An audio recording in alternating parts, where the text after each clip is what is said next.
Disclaimer: this story explores mature emotional themes, including complex family dynamics and relationships between consenting adults. While it contains no explicit material, viewer discretion is advised. I never thought a simple act of kindness could unravel everything. It started on a quiet Sunday afternoon, one of those rare moments when the house actually felt still. No laundry buzzing in the background, no phones ringing, no last-minute errands to run. Just the soft hum of the air conditioner and the ticking of the wall clock.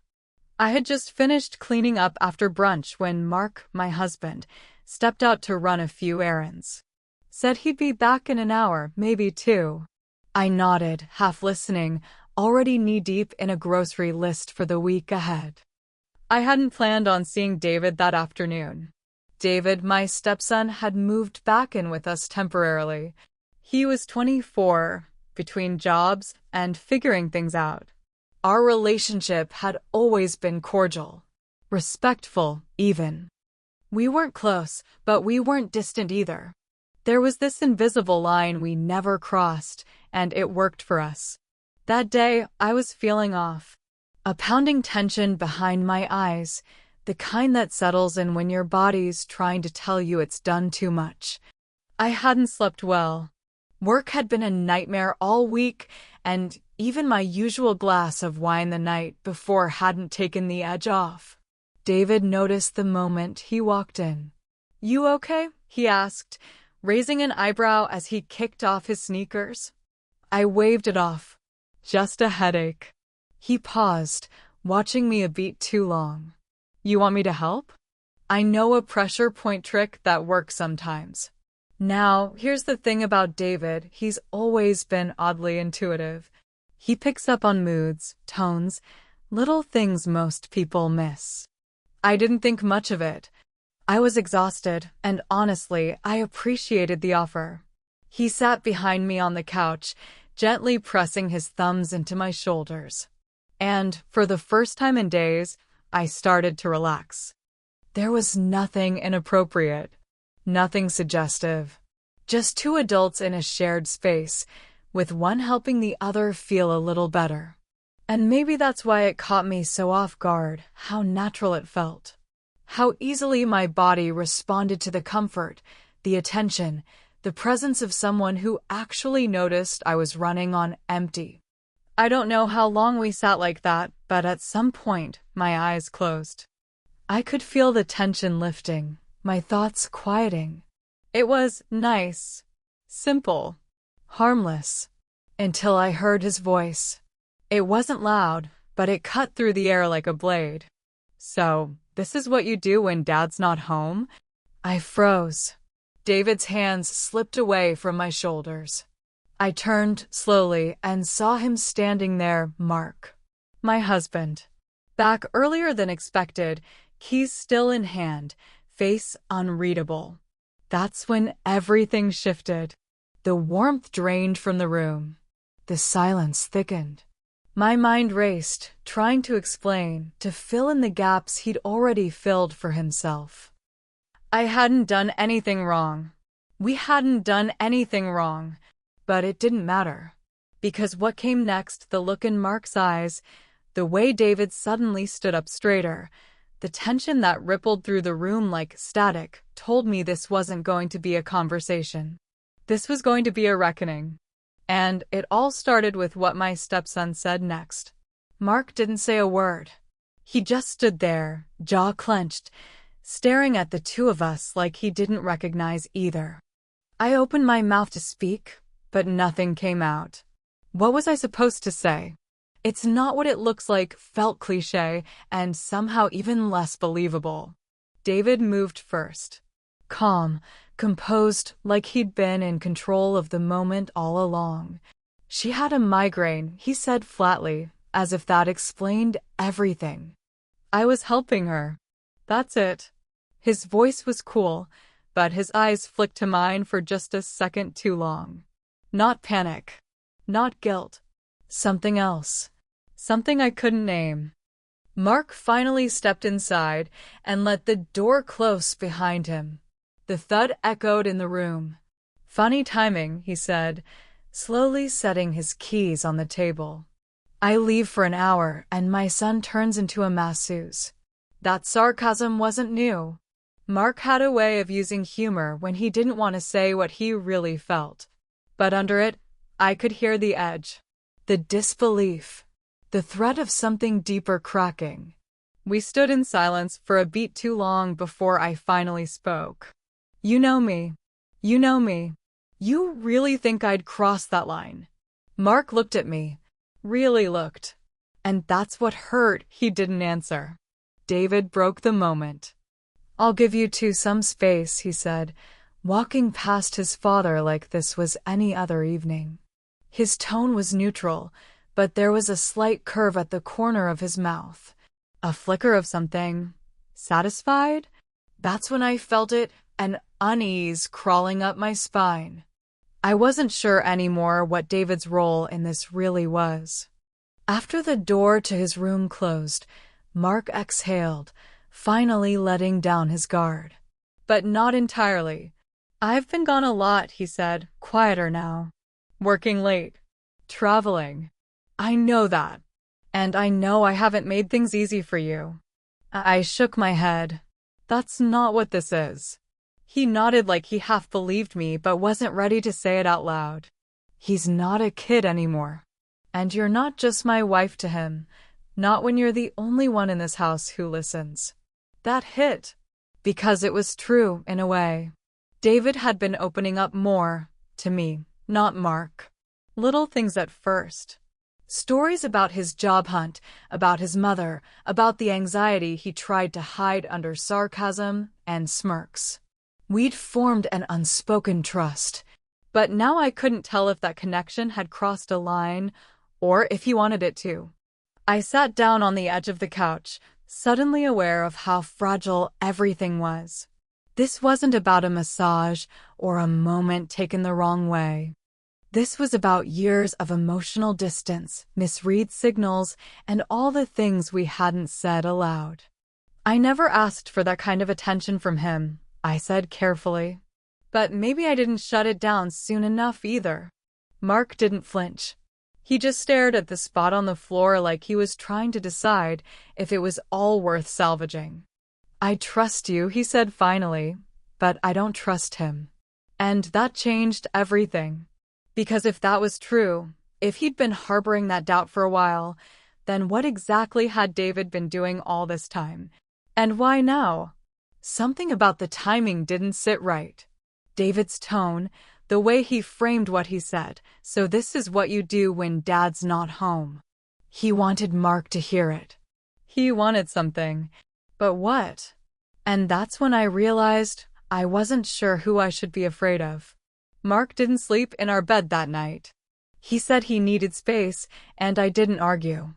I heard him moving around in the guest room after midnight, pacing, maybe even talking to himself. I lay awake, staring at the ceiling, trying to untangle the weight of everything that had just happened. It didn't feel real, and yet every quiet second screamed that it was. The next morning, the house felt different. Colder. The usual sounds, coffee brewing, the morning news murmuring in the background, were replaced by silence. David came into the kitchen wearing headphones, like nothing had happened. I watched him pour cereal, scroll on his phone, and smirk to himself like he'd already rewritten the night before. I didn't say anything until he started to leave the room. "You planned that, didn't you?" He stopped, slowly pulling one earbud out. "Planned what?" I stood at the sink, hands tight around a coffee mug. "You knew exactly when your dad would be back. You wanted him to see us like that." His expression didn't change, but something in his posture shifted, shoulders back, chin slightly lifted. Confident. Controlled. "I didn't do anything wrong," he said. "You were in pain. I helped. If he saw something else, that's on him. Don't play games with me, David." He leaned against the counter, relaxed in a way that made my stomach turn. "Maybe if he paid more attention to you, none of this would matter." There it was. The subtext. The truth, or part of it, finally surfacing. He wasn't just angry at his father. He was trying to replace him. It made me realize just how blurred the boundaries had become. What I thought was empathy, maybe even emotional maturity, had curdled into something manipulative. And now I wasn't sure what his endgame was. Affection? Control? Revenge? Later that day, Mark still wasn't talking much. He left for work without touching his coffee, a first for him. I texted him twice, trying to explain, to rebuild. No response. The silence was louder than any accusation. Meanwhile, I found myself watching David more closely. Every glance, every comment, every movement suddenly felt loaded. But the worst part wasn't what he did. It was how normal he acted, like he hadn't just detonated a bomb in the center of our marriage. Then came the phone call. It was Mark's sister, Lauren. We rarely talked, but her voice was sharp, almost confrontational. I just got off the phone with Mark. He said something weird happened between you and David? That true? I hesitated. It's complicated. Not really. He said David's been acting strange for weeks. Cold. Secretive. He found a deleted message on his iPad. David had been texting someone about exposing the truth. You know anything about that? My stomach dropped. No, nothing like that. Lauren sighed. I love Mark, but he buries things until they explode. You and I both know that. Just keep your guard up. And don't underestimate David. He's not the same kid anymore. The call ended, but the tension didn't. That night, I went into David's room after he'd gone out. I don't know what I was looking for. Maybe proof. Maybe peace of mind. I found neither. But I did find a notebook. Inside were pages filled with thoughts about his father, about me, about things that hadn't happened but sounded like they could have. Fabricated memories. Emotional rewrites. Fantasies twisted into near truths. And on the last page, he never deserved her. He never saw her. But I did. Suddenly, this wasn't about a misunderstanding anymore. It was a setup. And I was right in the middle of it. I didn't sleep. Not even a minute. The notebook sat on my dresser, mocking me with its jagged handwriting and twisted declarations. I kept flipping back to the last page, rereading that one line like it might change. He never deserved her. He never saw her. But I did. The words stuck like splinters, embedding deeper the more I thought about them. By morning, I was done playing it safe. Mark came home just after 7 a.m., still in the clothes he'd worn the day before. His face was drawn, darker under the eyes, like he hadn't slept either. He barely looked at me as he walked past into the kitchen. I followed, holding the notebook like evidence in a trial. I found this in David's room. Mark didn't turn around. You went through his stuff? I had to. He's not just acting out, Mark. He's rewriting reality. He stopped, then turned to face me, slowly. His face didn't show surprise, just a tired kind of anger. You think I don't already know that? I blinked. What are you talking about? He pulled out his phone and unlocked it. He's been messaging my ex. My ex, Kate. Asking about how things ended, asking if I ever cheated, if I was already with you before she left. She forwarded everything to me last night.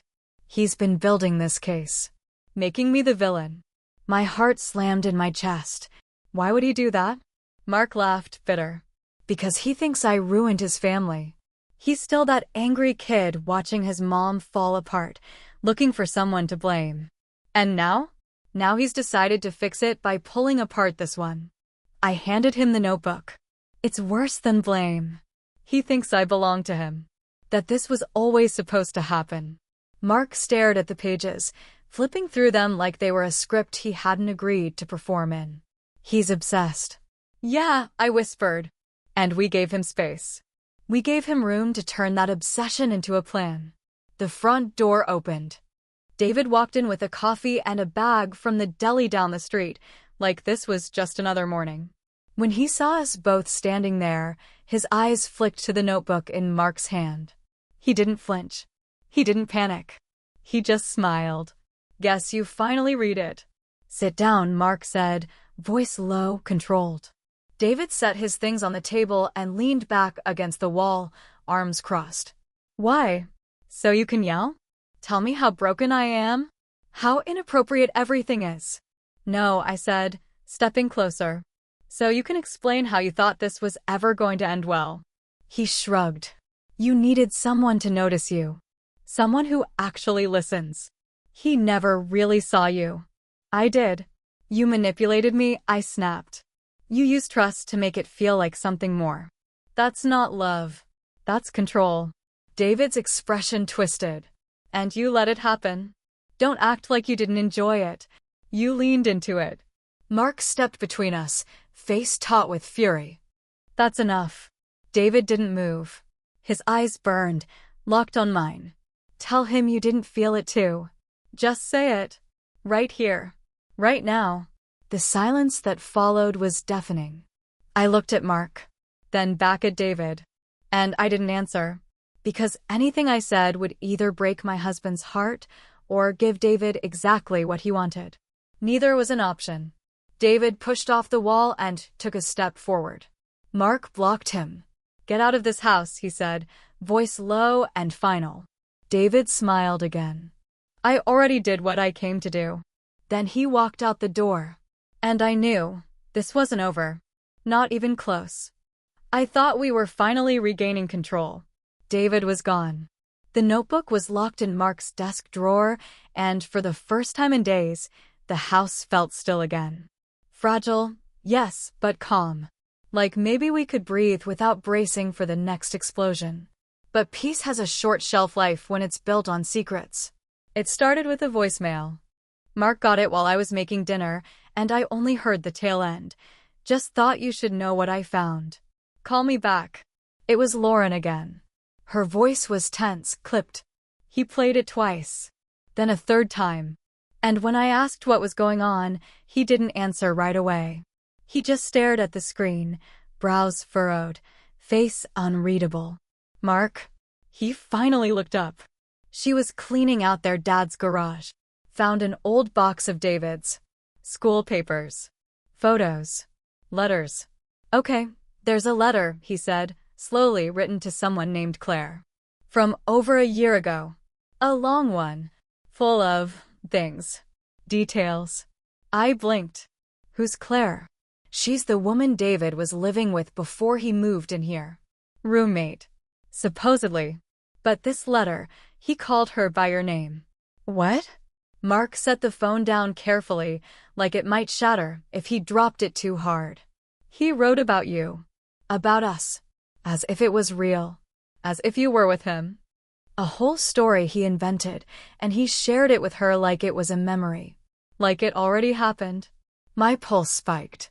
Why would he do that? Mark didn't blink. Because Claire filed a restraining order. That stopped everything. The sounds in the kitchen, the buzz in my head, even the air itself. "What?" He nodded. Lauren tracked it down. He showed up at her job. Multiple times. Left notes. Called from different numbers. The police got involved. She said he started telling people they were in a relationship. That she just wasn't ready to admit it yet. The room spun. "So, he's done this before. Not like this. You're my wife. That makes it bigger. Louder. Riskier." I sat down at the table, trying to keep my hands from shaking. He knew exactly what he was doing. The massage. The timing. The comment to you. He was building the same story again. Just with me. Mark rubbed his face, looking 10 years older than he had that morning. He's not just angry or confused. He's delusional. He doesn't just rewrite relationships, he convinces himself they were always real. The floor beneath me felt like it was cracking open. And then it got worse. Mark's phone lit up again. This time, it wasn't a voicemail. It was a news alert. He froze, reading it, then turned the screen toward me. Local man questioned after workplace incident. History of harassment alleged. The photo was grainy, but it was David. He'd shown up at Claire's new job again. Mark and I stared at the screen in silence. He left this house saying he was done, I said, barely above a whisper. But he's not done. He's repeating it, playing it out again somewhere else. Mark nodded slowly. And next time, it might not stop with a letter. We sat there in silence, realization thick between us. This wasn't just a twisted obsession. It was a pattern. And I was just one chapter in a story David had already written long before I ever knew I was in it. We didn't wait for another knock on the door. By sunrise, Mark had called a lawyer. I made copies of the notebook and forwarded every message, voicemail, and digital trace David had left behind. Lauren emailed the restraining order, Claire's report, and even a timeline she'd pieced together from old texts. The story was all there in fragments and shadows. Enough for anyone paying attention to see the truth. But even with all that, part of me still didn't believe it would end cleanly. The police showed up at noon. They found David outside Claire's apartment, sitting on the curb like he was waiting for someone to come home from work. Calm, smiling, as if none of this was real to him, or maybe like it was only real to him. They didn't arrest him. Technically, he hadn't broken any laws that day, but they detained him for questioning. An involuntary psychiatric evaluation was being pushed through by Claire's lawyer. When the officer called to confirm they'd taken him in, Mark exhaled like he'd been holding his breath for weeks. I felt it too, relief tangled with something harder. Grief, maybe? Not for David, but for everything we thought we understood. That night, the house was too quiet again. We sat in the living room, the notebook still on the coffee table like a wound left open. The air between us felt thinner now, stripped of the illusions we'd been living under. I keep wondering if we missed something, I said, my voice barely audible. Signs. Warnings. Anything. Mark shook his head slowly. You trusted him. So did I. And we got burned for it. But that's not on you. I looked at him, tired. It kind of is. He turned to face me fully. No. What he did. That was deliberate. Manipulative. He made you doubt yourself. That's not love. That's something else. We sat in silence for a while, the weight of everything finally settling. Then I said something I hadn't let myself say out loud. I don't know if I can stay here. Mark didn't flinch. I know. It's not just the house, I said. It's us. What we let in. What we let grow between the cracks. He looked down, hands clasped tightly together. I thought I was protecting you. But I was too busy protecting myself from the truth. And now? I'm ready to stop pretending, he said. We can't go back to how it was. But maybe we don't need to. It wasn't a promise. It wasn't even hope. It was honest. And that, somehow, felt like enough for now. We stayed up late, not talking much. Just letting the quiet settle into our bones, watching the dark sky through the windows as if it might give us a sign. At some point, Mark dozed off on the couch. I covered him with a blanket and stood by the window for a long time, staring out into the empty street. My phone buzzed. It was an unknown number. One new message. You believed everything they told you, but you never once asked me what really happened. No name, no context. But I didn't need it. I deleted the message, powered off the phone, and walked away. David might have lost control of the narrative, but somewhere out there, I knew, he was still writing it. 3 months passed before I heard from David again. By then, the damage had settled into something less sharp, still there, still heavy, but dulled by time and distance. He was being treated, that much I knew. The court had mandated therapy, and according to Lauren, he'd been placed in a supervised facility just outside the city. I never responded to his last message, and he never sent another. Mark and I, we took space. Real space. He stayed with his sister for a while, and I booked a small Airbnb 2 towns over. Just long enough to breathe, to think, to figure out who I was outside of all this. The house, the marriage, the chaos David had left behind. It was too much to face together at first. We'd both spent years ignoring the cracks in our foundation. David didn't create them. He just knew exactly where to press. But something happened in the stillness. Without all the noise, we started talking again. Really talking. Not about David. Not about blame. About us. The version of us before life got so complicated. We took it slow. Coffee once a week. Long walks. Honest conversations without expectations. Eventually, we found our way back, not to the old version of our marriage, but to something new. Something built on truth instead of just habit. One evening, Mark said, "Maybe this wasn't just about David. Maybe we needed the wake-up call." I nodded. "But it didn't have to come like that." "No," he said, "it didn't. But maybe the lesson was still worth learning." As for David, we learned he had a long history of blurred realities. Claire wasn't the first. There'd been another woman in college, too, a professor he'd become fixated on. It had always started the same: kindness mistaken for affection, connection twisted into ownership. The pattern was clear now. So was the damage it left behind. But this time, someone stepped in before it escalated further. The evaluation diagnosed him with a personality disorder. He wasn't evil. He wasn't a monster. He was sick. And now, finally, he was getting help. Real help. The kind that wasn't just court-ordered, but deeply needed. Still, I chose not to visit. I didn't need closure from him. I already had it. Because I finally understood something I hadn't before.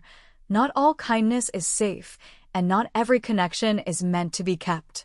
Sometimes, the most dangerous thing you can do is try to fix someone who doesn't want to be saved, especially when it starts to cost you your own peace. We sold the house not long after. Too many memories, too much weight.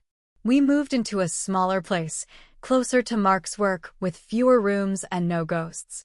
It was the right kind of fresh start. And me? I went back to school. I'd always wanted to study counseling. After everything we'd been through, it just felt right. Like I could turn all that pain into something useful, something healing. Maybe one day, I'll help someone else recognize the signs before they find themselves where I was. We still don't talk about David often. Not because we're afraid, but because we've moved on. He's part of our story, but not the ending. That belongs to us.